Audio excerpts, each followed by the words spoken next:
Hello razor's, तो welcome back to channel. इस कहानी की शुरुआत में हम हमारी फीमेल लीड वोंगशिन को देख पाते हैं, जो कि रोड पे से जा रही थी। तभी सामने से एक कार आके उससे उड़ा देती है। वोंगशिन तो दूर जाकर गिरती है। तभी यहाँ पर काफी सारे स्टूडेंट आके खड़े हो जाते हैं, क्योंकि यहाँ पर तमाशा जो चल रहा था। अभी वो कार वाला बंदा भी आ जाता है जिसने वोंगशिन को उड़ाया था हवा में। यहाँ पर खड़ी कुछ लड़कियाँ वोंगशिन का अब भी मजाक उड़ाते हुए कहती है कि ये एक गरीब लड़की है, इसका तो काम ही है लोगों को इस तरीके से बेवकूफ बनाना। तभी वोंगशिन की अचानक से आँख खुलती है और वो सामने खड़े बंदे की बॉडी को कपड़े होने के बाद भी देख पा रही थी। इस बंदे का नाम गुचैन है। वोंगशिन तो यहाँ पर ये देखकर कि उसके पास एक्सरे विजन की मैजिकल पावर्स आ गई है, वो तो काफी ज्यादा हैरान थी। तभी यहाँ पर ज़ोलिन नाम की लड़की वोंगशिन से कहती है कि मुझे पता है तुमने ये सब पैसों के लिए किया है, इसलिए ये कार्ड पकड़ो, इसके अंदर 100 युआन है, ये तुम्हारे लिए बहुत होंगे। कहकर वो तो अपनी दोस्तों को लेकर वहाँ से चली जाती है। और तब यहाँ पर एक लड़का आकर गुचैन का हाथ पकड़कर यहाँ से ले जाने लगता है और उससे कहने लग जाता है कि इस लड़की का तो काम ही है ये दूसरों को बेवकूफ बनाने का, क्योंकि ये काफी ज्यादा गरीब है ना। लेकिन किसी को ये नहीं दिखाई दे रहा था कि उसे काफी ज्यादा चोट भी आ रखी थी। तभी यहाँ पर जियाओटिंग नाम की एक लड़की आती है और वो वोंगशिन की चोटों को देख पाती है और उसे काफी ज्यादा बुरा लगता है। इस वजह से वो उसकी चोट को साफ करने लगती है, क्योंकि जियाओटिंग वोंगशिन की काफी अच्छी दोस्त थी। तभी वोंगशिन के पास जो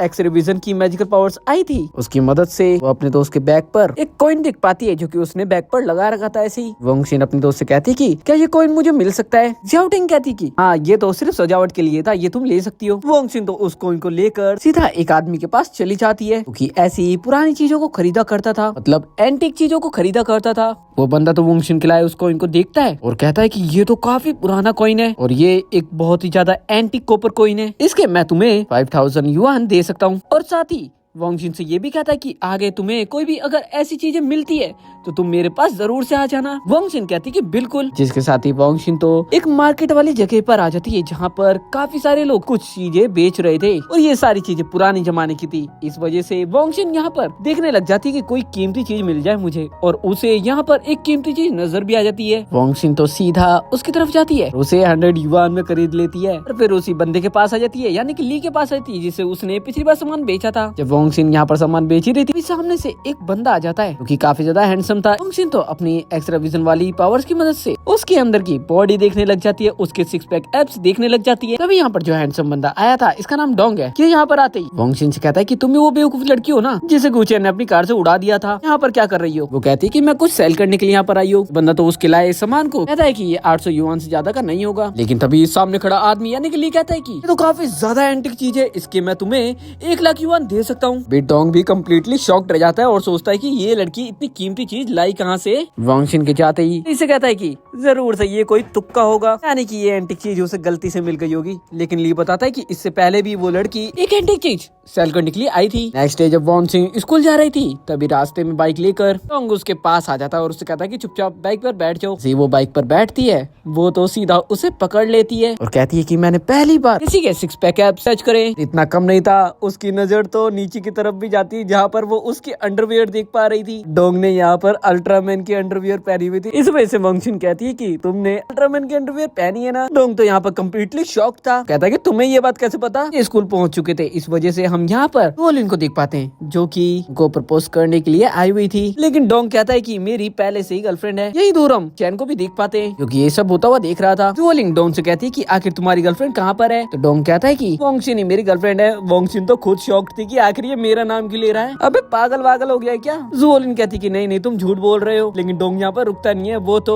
वोंगशिन के गाल पर किस कर लेता है। चीज देखकर तो सभी कम्प्लीटली शॉक्ड रह जाते हैं। गुचैन भी दूर से बैठकर ये सब चीजें देख रहा था, उसे बिल्कुल भी अच्छा नहीं लग रहा था। जब वोंगशिन स्कूल के अंदर थी, वो एक जगह पर जा रही थी, तभी उसके पास गुचैन आता है और वो उससे कहता है कि तुम डोंग से दूर रहना अब से। ये कहकर वो चला जाता है। वोंगशिन जब क्लास के अंदर आती है, वहाँ पर ट्रेडिंग के ऊपर एक क्लास चल रही थी और यही उसकी दोस्त जियाओटिंग ट्रेडिंग कर रही थी और उसे समझ में नहीं आ रहा था कि ग्राफ आगे ऊपर जाएगा या फिर नीचे जाएगा। लेकिन यहाँ वोंगशिन सब कुछ देख पा रही थी, क्योंकि उसके पास तो मैजिकल पावर्स थी, वैसे वो उसकी स्टॉक्स खरीद देती है। लेकिन यहाँ पर जो क्लास टीचर था, दूसरी कंपनी की ज्यादा तारीफ कर रहा था, जिसका ग्राफ ऊपर जा रहा था। वोंगशिन को बातें करता देख वो तो उसे क्लास से बाहर निकाल देता है और सभी लोग यहाँ पर वोंगशिन का काफी ज्यादा मजाक बना रहे थे। जबकि वोंगशिन पहले ही सबको बता कर गई थी कि कौन सा ग्राफ आगे ऊपर जाने वाला है, लेकिन किसी को भी यहाँ पर विश्वास नहीं था उसके ऊपर। ग्राफ जब ऊपर जा रहा था, तब तो पूरी क्लास खुश थी, लेकिन जो वोंगशिन की दोस्त थी वो काफी ज्यादा उदास थी। लेकिन तभी जिस कंपनी का ग्राफ ऊपर जा रहा था उसका तो सीधा नीचे गिर जाता है और वोंगशिन की दोस्त का जो ग्राफ था वो ऊपर चला जाता है, जिससे पूरी क्लास और वो टीचर जो अभी काफी ज्यादा बकबक कर रहा था वो चुप हो जाता है। वहीं बाहर हम वोंगशिन को देख पाते हैं, उसके पास आ जाता है और उससे कहता है कि अच्छी लड़कियां अभी क्लास से बाहर खड़ी होती है क्या। भी उसके पास किसी का कॉल आता है और वो वोंगशिन से कहता है कि चलो मेरे साथ चलो, और दोनों एक जगह पर आ जाते हैं जहाँ पर लोग गैम्बलिंग किया करते थे। यहाँ डोंग के दोस्त ने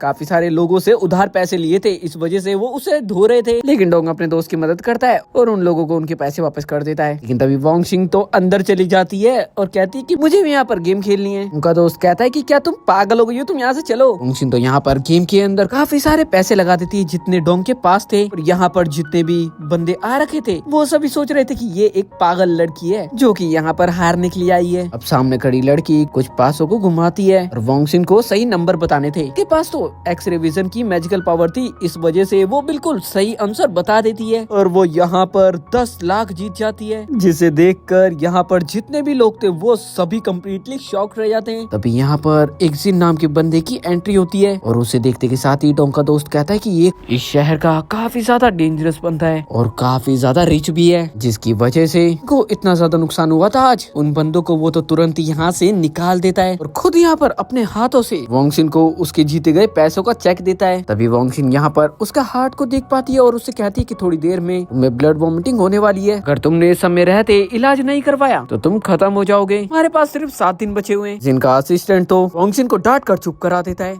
इस वजह से वोंगशिन यहाँ पर डोंग के और उसके दोस्त के साथ चली जाती है बाहर। जैसे वो बाहर जाती है इनको ब्लड वॉमिटिंग होने लग जाती है, इस वजह से वो असिस्टेंट से कहता है कि मुझे उस लड़की से बात करनी है। अब वोंगशिन तो यहाँ से चली गई थी, इस वजह से जिन अपने असिस्टेंट के साथ वोंगशिन की यूनिवर्सिटी पहुंच जाता है। यहाँ पर आते ही वो वोंगशिन को बुलाता है और वोंगशिन जैसे ही वहाँ पर आती है सभी लोग जिन से कहते हैं कि ये एक बेवकूफ लड़की है, इसने तुम्हें बेवकूफ बनाया होगा, इस वजह से तुम्हें इसकी बातों पर भरोसा करने की जरूरत नहीं है। लेकिन इसके बावजूद भी जिन वोंगशिन को एक मौका देता है उसका इलाज करने का। वोंगशिन तो एक्यूपेंचर टेक्निक की मदद से उसके हार्ट के पास जो पैरासाइट था उसे निकाल देती है और जिन बिल्कुल ठीक हो जाता है और साथ ही वोंगशिन से काफी ज्यादा इम्प्रेस भी होता है। जिन कहता है कि मुझे एक टूर्नामेंट के अंदर जाना है, वोंगशिन कहती है कि मैं तुम्हारे साथ चल सकती हूँ। अब जिन उसे कैसे ही मना कर सकता था, इस वजह से ये लोग स्टोन टूर्नामेंट के अंदर आ जाते हैं। यही हम जिन के सबसे बड़े दुश्मन को भी देख पाते हैं, इस बंदे का नाम चू है। चू तो जिन की तरफ देखता है और उससे कहता है कि तुम एक गरीब कॉलेज की स्टूडेंट को लेकर आए हो यहाँ पर, तुम्हारा हारना तो यहाँ पर तय है, क्योंकि चू ने यहाँ पर अपने लिए कुछ बड़ी यूनिवर्सिटी के प्रोफेसर को बुला रखा था और उनकी मदद से यहाँ पर कुछ कीमती पत्थर चुन रहा था। जो पत्थर चू ने चुने थे वो काफी ज्यादा कीमती थे, काफी ज्यादा महंगे थे। लेकिन वोंगशिन तो यहाँ पर साइड में पड़े हुए कुछ पत्थर को देख पाती है जो की कचरे के तौर पर ऐसे ही फेंक दिए गए थे। इस वजह से चू और बाकी सभी लोग जो वहाँ पर आ रखे थे उसका काफी ज्यादा मजाक बना रहे थे और जिन का असिस्टेंट उससे कह रहा था कि हम इस बेवकूफ लड़की को क्यों लेकर आ गए अपने साथ। चू के पत्थर देखकर जिन को ऐसा लग रहा था कि वो ये टूर्नामेंट हार गया है, लेकिन जब वोंगशिन के पत्थर को कट किया जाता है वो पत्थर तो इतना ज्यादा कीमती था कि भी लोग यहाँ पर कम्प्लीटली शॉक्ड थे, क्योंकि उस एक पत्थर की कीमत लगभग 1 बिलियन थी। और ऐसे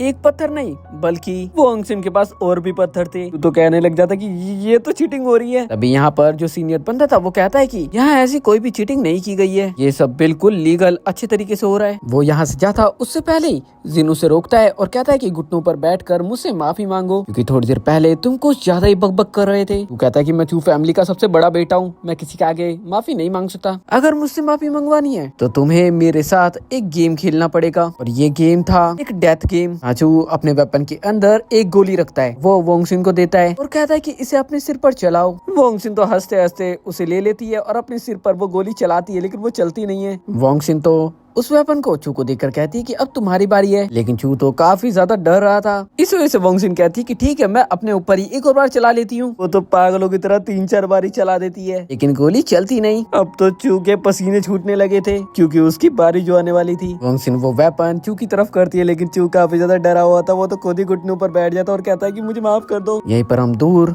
गुचन को भी देख पाते हैं कि वोंगशिन को देखकर कह रहा था कि ये कोई आम लड़की तो बिल्कुल भी नहीं लगती। वोंगशिन जिन के साथ बाहर जा रही थी तभी उसके पास गुचैन आ जाता है और उससे कहता है कि मुझे तुमसे कुछ काम है। और फिर वो उससे कहता है कि तुम्हें पैसे कमाने का शौक है ना, तुम मेरे साथ एक ऑक्शन में चल सकती हो। वोक्सिन कहती है कि बिल्कुल मैं चल सकती हूँ। इस ऑक्शन के अंदर जोलिन भी आ रखी थी। जोलिन तो यहाँ पर कुछ कीमती चीजों पर बोली लगाकर ऐसा सोच रही थी जैसे मैं ही यहाँ पर सबसे बड़ी हूँ और सबसे ज्यादा रिच हूँ। वहीं गुचैन तो वोंगसिन से पूछ रहा था कि हमें किस पर बोली लगानी है। वोंगसिन कहती है कि ये काम तुम मेरे पर छोड़ दो। वोंगसिन यहाँ पर एक लकड़ी की मूर्ति के ऊपर बोली लगा लेती है। इसे यहाँ पर बैठे सभी लोग काफी ज्यादा बेकार चीज समझ रहे थे और कह रहे थे कि इस बेकार सी लकड़ी के लिए कौन ही पैसे खर्च करेगा। और जोलिन भी यहाँ पर काफी ज्यादा मजाक बना रही थी वोंगसिन का। लेकिन जब वोंगसिन उस मूर्ति को उठाती है और उसे तोड़ देती है, उसके अंदर से सबसे कीमती चीज निकलती है। ऑक्शन में यहाँ पर जो लेडी खड़ी हुई थी वो उसे उठाकर कहती है कि ये तो जिन डायनेस्टी की एक शाही मोहर है जिसकी कीमत लगभग 1 बिलियन है। जोलिन के तो तुत्ते उड़ गए थे। अब बाहर आने के बाद गुचैन तो वोंगसिन से कहता है कि क्या तुम मेरे साथ मेरे घर चल सकती हो, हम दोनों डिनर करेंगे साथ बैठकर। लेकिन तभी वोंगसिन को तो किसी का कॉल आता है। दूसरी तरफ से काफी ज्यादा तेज चिल्लाने की आवाज आ रही थी, इस वजह से जोलिन यहाँ से भाग कर जाती है। दूसरी तरफ डोंग को उसके दोस्त के साथ में देख पाते हैं। उसका दोस्त जैसे ही वोंगसिन को देखता है वो डोंग से कहता है कि अब तुम बेहोश होने का नाटक शुरू कर सकते हो। वोंगसिन को तो ऐसा लग रहा था कि उस बेचारे की हालत काफी ज्यादा खराब है, इस वजह से वो उसे एक होटल में लेकर आ जाती है। होटल वाले बंदे को डोंग पहले से जानता था, इस वजह से वो बंदा तो इन दोनों को एक ही रूम दे देता है और कहता है कि बाकी रूम बचे ही नहीं है। तो ऐसे दोनों एक ही रूम के अंदर आ जाते हैं और यही होटल के अंदर गुचैन ने वोंगसिन को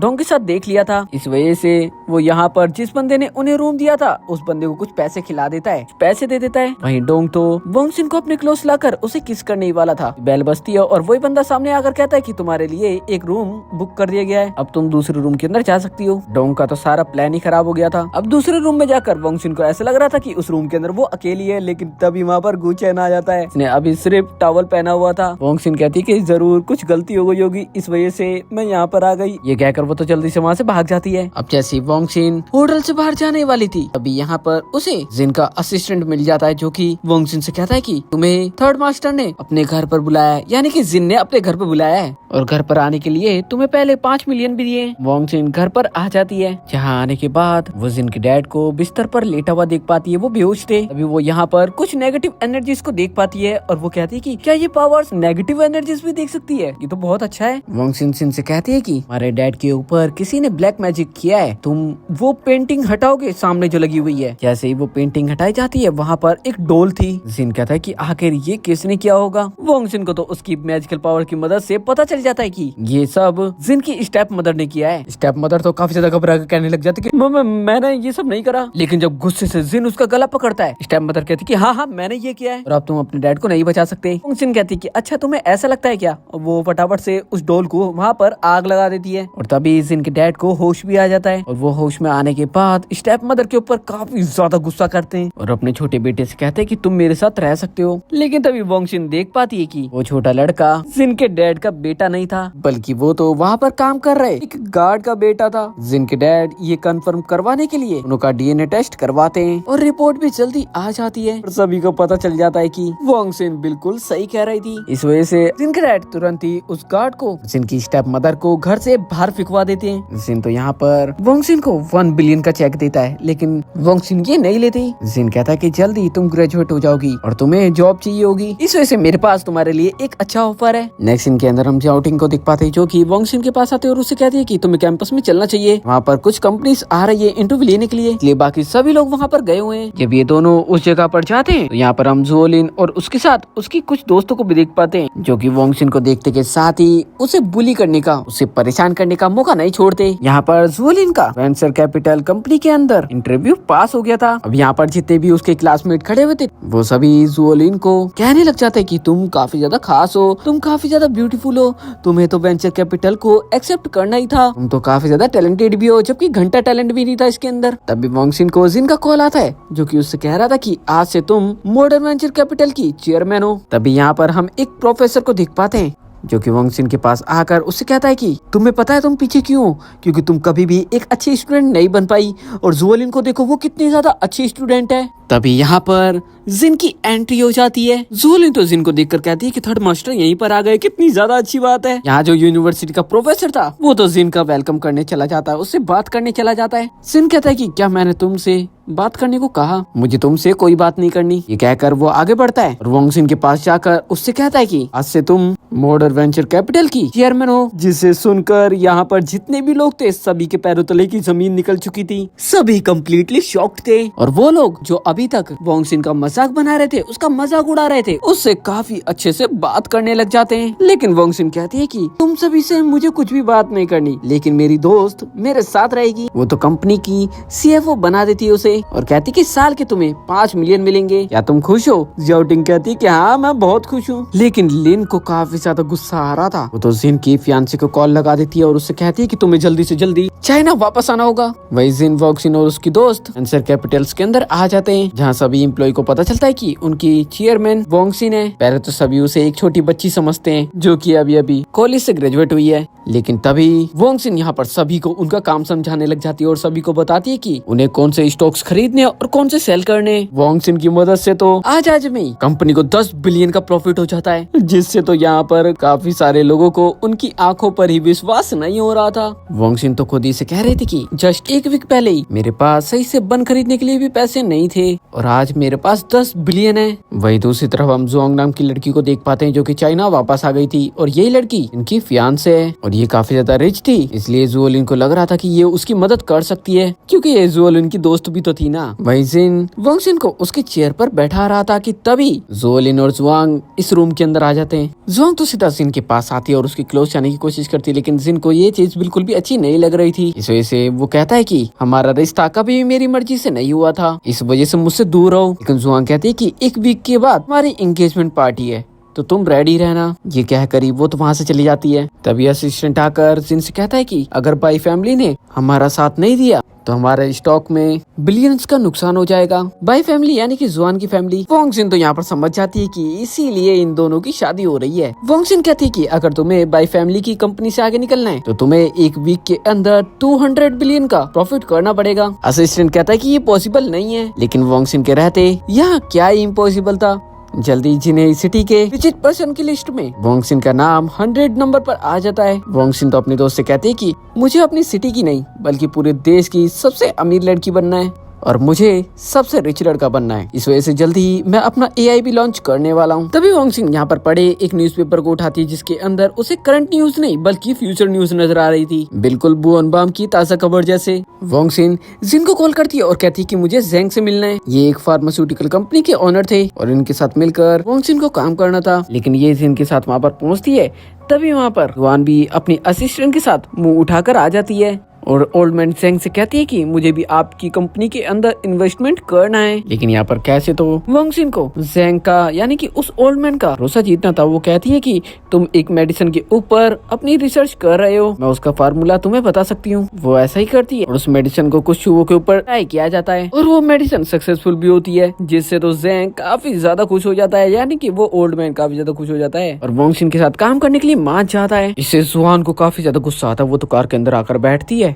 और कुछ तो सोच रही थी। नेक्स्ट सीन के अंदर हम जियाओटिंग के मॉम एंड डैड को देख पाते हैं जो कि वेंचर कैपिटल कंपनी के अंदर आ गए थे। रात के साथ ही अपनी बेटी से कह रहे थे कि तुम जल्दी से जल्दी घर पर वापस चलो, इस गरीब लड़की के साथ काम करने की तुम्हें जरूरत नहीं है। जबकि जियाओटिंग अपने मॉम एंड डैड को समझा रही थी कि वोंगसिन काफी ज्यादा टैलेंटेड है, उसने इस कंपनी को $1 बिलियन कंपनी बना दिया है। लेकिन जियाओटिंग के मॉम एंड डैड को भरोसा ही नहीं होता, उन्हें यकीन ही नहीं होता। इस वजह से वोंगसिन को उन्हें लाइव प्रूफ देना पड़ता है। वो उनके सामने ही कुछ स्टॉक खरीदती है और जियाओटिंग के मॉम एंड डैड से कहती है कि इनकी कीमत 2 बजे लगभग 10,000 गुना बढ़ जाएगी और इसी के साथ वेंचर कैपिटल यानी कि वोंगसिन की कंपनी एक ट्रिलियनियर कंपनी बन जाती है। अब इनका प्रॉफिट लगभग 1.28 ट्रिलियन हो गया था। थोड़े दिन पहले ही वोंगसिन टॉप रिचेस्ट पर्सन में 100 नंबर पर आई थी और आज वो नंबर 1 पर पहुंच गई थी। जो लिस्ट देखकर वो काफी ज्यादा खुश थी क्योंकि वो पूरे देश की सबसे रिचेस्ट पर्सन बन गई थी। तभी उसे डोंग का मैसेज आता है जो कि उससे कह रहा था कि आज मेरा बर्थडे है तो मिलने नहीं आओगी क्या। जैसे वोंगसिन उसके पास पहुंचती है एक वॉच लेकर उसे गिफ्ट देने के लिए। डोंग वोंगसिन से कहता है कि आखिर इस वॉच का प्राइस क्या है। वोंगसिन कहती है कि 600 युआन। तभी डोंग को किसी का कॉल आता है वो उसे बुला रहे थे। डोंग वोंगसिन से कहता है कि तुम्हें मेरे साथ चलना चाहिए और वो उसे लेकर एक जगह पर आ जाता है जहाँ पर कुछ अमीरजादे बैठे हुए थे, मतलब फ्लेक्स करने वाले अमीरजादे। बंदा तो यहाँ पर सभी के घड़ी की प्राइस पूछने लग जाता है। पता नहीं इसे घड़ी के प्राइस से क्या ही लेना था। वो डोंग से भी उसके घड़ी के प्राइस पूछता है। डोंग कह देता है कि 600 युआन। लेकिन तभी यहाँ पर एक बंदा आता है और वो कहता है कि मुझे अपनी घड़ी 1 मिनट के लिए दिखाओगे। जब वो बंदा उस घड़ी को ध्यान से देखता है वो कहता है कि ये लगभग 6 मिलियन की है। डोंग को तो यकीन ही नहीं हो रहा था। तभी यहाँ पर ये लोग एम्परर बिल्डिंग की बात करने लग जाते हैं। एक बंदे को वहाँ पर जगह चाहिए थी, इस वजह से एक अमीर बंदा कहता है कि मैं किसी को वहाँ पर जानता हूँ जो तुम्हें वहाँ पर दुकान दिला सकता है, वहाँ पर जगह दिला सकता है, जिसके लिए तुम मुझे बस 1 बिलियन दे दो। एम्परर बिल्डिंग वोंगसिन ने पहले ही खरीद ली थी। वोंगसिन तो तुरंत ही समझ जाती है ये सिर्फ रिश्वत खाना चाहता है। इस वजह से वोंगसिन उन्हें वार्न भी करती है कि अगर वहाँ के मालिक को पता चला, वहाँ के ओनर को पता चला तो तुम्हारा क्या होगा। लेकिन किसी को भी इससे घंटा फर्क नहीं पड़ता। जो बंदा पैसे दे रहा था उसे वोंगसिन कहती है कि तुम पैसे देने के बाद भी उस बिल्डिंग के अंदर नहीं जा सकते। तभी एक आदमी खड़ा होता है और कहता है कि मैं उस बिल्डिंग का बिजनेस डायरेक्टर हूँ, तुमसे ज्यादा मुझे वहाँ का पता है। वोंगसिन कहती है कि अच्छा ऐसी बात है क्या, वहाँ के ओनर को जब पता चला तो वो तुम्हारा क्या हाल करेंगे, तुम्हें पता है ना। लेकिन वो बंदा कहता है कि क्या तुम मुझे डरा रही हो। तभी एक वोंग नाम का बंदा यहाँ पर एंट्री मारता है और जो बंदा यहाँ पर डायरेक्टर बन रहा था वो तो उसके आगे जाके हाथ जोड़ने लग जाता है, मतलब उसके वेलकम के लिए। वोंग तो उसे इग्नोर कर सीधा वोंगसिन के पास जाता है और सभी को यहाँ पर पता चल जाता है कि वोंगसिन एम्परर बिल्डिंग की असली लैंडलॉर्ड है। वहीं दूसरी तरफ हम जुओलिन को देख पाते हैं जो कि एक स्नाइपर के पास आई हुई थी। वो उसे वोंगसिन की फोटो देखकर कहती है कि इसे खत्म करना है। स्नाइपर कहता है कि आज तक मुझसे कोई भी नहीं बचा तो ये कैसे बच जाएगी। अब जब वोंगसिन डोंग के साथ कार से उस जगह से निकल रही थी तभी ऊपर से स्नाइपर उनके ऊपर गोली चला देता है। लेकिन उस गोली से कैसे तो वो लोग बच जाते हैं। वोंगसिन तो यहाँ पर डोंग की बेल्ट खोल लेती है और एक कॉइन को उसकी बेल्ट में लगाकर बहुत तेजी से स्नाइपर की तरफ फेंकती है। उस बंदे के तो हाथ पर काफी ज्यादा चोट लग जाती है, जिसके बाद हम जिन को देख पाते हैं उसका असिस्टेंट उसके पास आकर उससे कहता है कि वोंगसिन के ऊपर किसी स्नाइपर ने अटैक करने की कोशिश की है। जल्दी उस स्नाइपर को पकड़ लेता है और उस बंदे से पूछता है कि आखिर तुम्हें ये सब करने को किसने कहा। सीन कट होता है, हम काफी सारे गार्ड्स को जुआन के घर के अंदर देख पाते हैं। तभी जिन का असिस्टेंट यहाँ पर उसके लिए एक मैसेज लेकर आता है और कहता है कि आगे से कुछ भी गलत करने से पहले सोच लेना, ये बात थर्ड मास्टर ने आपको कहने को कही थी, मैंने कह दी, अब मैं जा रहा हूँ। तभी जुआन के असिस्टेंट उसके पास आती है और उससे कहती है कि हमारी कंपनी का स्टॉक प्राइस काफी ज्यादा तेजी से नीचे गिर रहे हैं और 100 बिलियन का नुकसान तो ऑलरेडी हो चुका है। जुआन को यहाँ पर अपनी गलती रियलाइज होती है और वो कहती है कि मुझे जुओलिन का साथ बिल्कुल भी नहीं देना चाहिए था। वही हम जुओलिन की फैमिली को देख पाते हैं जो कि बैठकर काफी ज्यादा रो रही थी क्योंकि उनकी फैमिली भी जल्दी बैंकरप्ट होने वाली थी, मतलब लगभग हो ही गई थी। हम गुचेन को देख पाते हैं जो कि एक दुकान पर आया हुआ था लेकिन उसकी कार्ड से पेमेंट नहीं उठती, उसके मोबाइल से पेमेंट नहीं उठती। इस वजह से वोंगसिन को वहाँ पर आकर उसकी हेल्प करनी पड़ती है। दरअसल गुचेन की फैमिली के पास भी अब पैसों की कमी होने लगी थी। इस वजह से वोंगसिन डिसाइड करती है कि वो उसकी हेल्प करेगी और वो फिर दोबारा से उसी मार्केट के अंदर आती है जहाँ से उसने शुरुआत में कुछ कीमती चीजें खरीदी थी। यहाँ से वो एक कीमती पत्थर खरीदती है और उसे तोड़ती है और उसे यहीं पर 1 मिलियन के अंदर सेल कर देती है। अब उसी 1 मिलियन को वो गुचेन से ट्रेडिंग के अंदर लगवाती है, स्टॉक मार्केट के अंदर लगवाती है। वोंगसिन तो अपनी मैजिकल पावर का यूज करके उसे काफी ज्यादा प्रॉफिट करवा देती है, जिसे देखकर ही गुचेन तो अपनी आंखों पर विश्वास ही नहीं कर पा रहा था। लेकिन उसे लग रहा था कि ये सिर्फ एक ही बार हुआ है, आगे नहीं होगा। इस वजह से वोंगसिन उसे समझा रही थी उसके कंधे पर हाथ रख के, तुम्हें परेशान होने की जरूरत नहीं है। तो भी यहाँ पर डोंग आ जाता है, इन दोनों को इस तरीके से देखकर उन्हें दूर करता है। वोंगसिन तो यहाँ पर दोनों को ही काम में लगा देती है। गु फैमिली को काफी ज्यादा प्रॉफिट हो रहा था, इस वजह से गुचेन के डैड काफी ज्यादा खुश होकर उस इंसान से मिलना चाहते थे, यानी कि शेयर मार्केट के गॉड समझ रहे थे वो जिसे। और जब उनसे मिलने के लिए उन्हीं का बेटा आता है, उन्हें लगता है गलत इंसान से मिल रहा हूँ, वो फिर दोबारा से कॉल करते हैं तो उनके बेटे का फोन बजता है। वही हम जुओलिन की फैमिली को देख पाते हैं जो कि बैंकरप्ट होने के डर से घर में पड़ी हुई थी, काफी ज्यादा डरी हुई थी। इस वजह से वो कहते हैं कि हमें सिर्फ एक ही इंसान बचा सकता है और वो उसे कॉल कर उसे बुलाते हैं। लेकिन उन्होंने अभी ये नहीं सोचा था कि वो किससे मिलने वाले थे। उन्होंने जिसे बुलाया था वो और कोई नहीं बल्कि वोंगसिन थी। जुओलिन कहते कि तुम एक गरीब इंसान हो, तुम यहाँ पर क्या कर रही हो। तभी वोंगसिन उसे ऑपरेटिव पर्सन की लिस्ट दिखाती जिसमें वो टॉप पर थी। ये चीज देखते के साथ ही जुओलिन का नेचर तो तुरंत ही चेंज हो जाता है, वो तो काफी ज्यादा प्यार से बात करने लग जाती है वोंगसिन से। अब यहाँ से मीटिंग कर जब वोंगसिन जा रही थी वो अपनी कार की तरफ देख पाती है और उसे पता चल जाता है कि उसकी कार के ब्रेक फेल किए गए हैं। इस वजह से वो पहले ही जुओलिन से पूछती है कि मुझे सच सच बताओ तुमने कार के साथ छेड़खानी तो नहीं करी थी। जुओलिन कहती कि नहीं नहीं मैंने ऐसा कुछ भी नहीं करा। वोंगसिन आखिरी मौका देती है जुओलिन को, लेकिन वो सुधरने वाली कहाँ थी। वोंगसिन जुओलिन से कहती है कि अच्छा तो फिर ये क्या है। वहाँ कार के ब्रेक फेल हो रखे थे जो कि जुओलिन ने किए थे। इस वजह से अभी तक वोंगसिन उसकी फैमिली का साथ देना चाहती थी, लेकिन उसकी हरकतें देखकर वोंगसिन वहाँ से सब कुछ कैंसिल कर गए चली जाती है। जुओलिन की फैमिली जुओलिन को बाल पकड़ के घुमाने लग जाते हैं। जुओलिन के डैड उससे कहते हैं कि पागल औरत, जिसके साथ ही वोंगसिन अपनी कंपनी के अंदर आ जाती है। वहाँ पर पहले से ही गुचेन और डोंग भी बैठे हुए थे और जियाओटिंग यहाँ पर वोंगसिन को बन खाते हुए कहती है कि तुम दुनिया की सबसे रिचेस्ट पर्सन बन चुकी हो, लेकिन अब भी तुम पहले की तरह बन खा रही हो। फिर वोंगसिन उस दिन के बारे में सोचती जब वो बन खाते हुए जा रही थी और गुचेन ने उसे उड़ा दिया था। यही सोचकर वो थोड़ा सा स्माइल करती है और ये एपिसोड यहाँ पर खत्म हो जाता है। तो जाने से पहले चैनल को सब्सक्राइब, वीडियो जरूर से कर देना और इस वीडियो को हाइप भी जरूर से कर देना, जरूर से कर देना। Thank you for watching.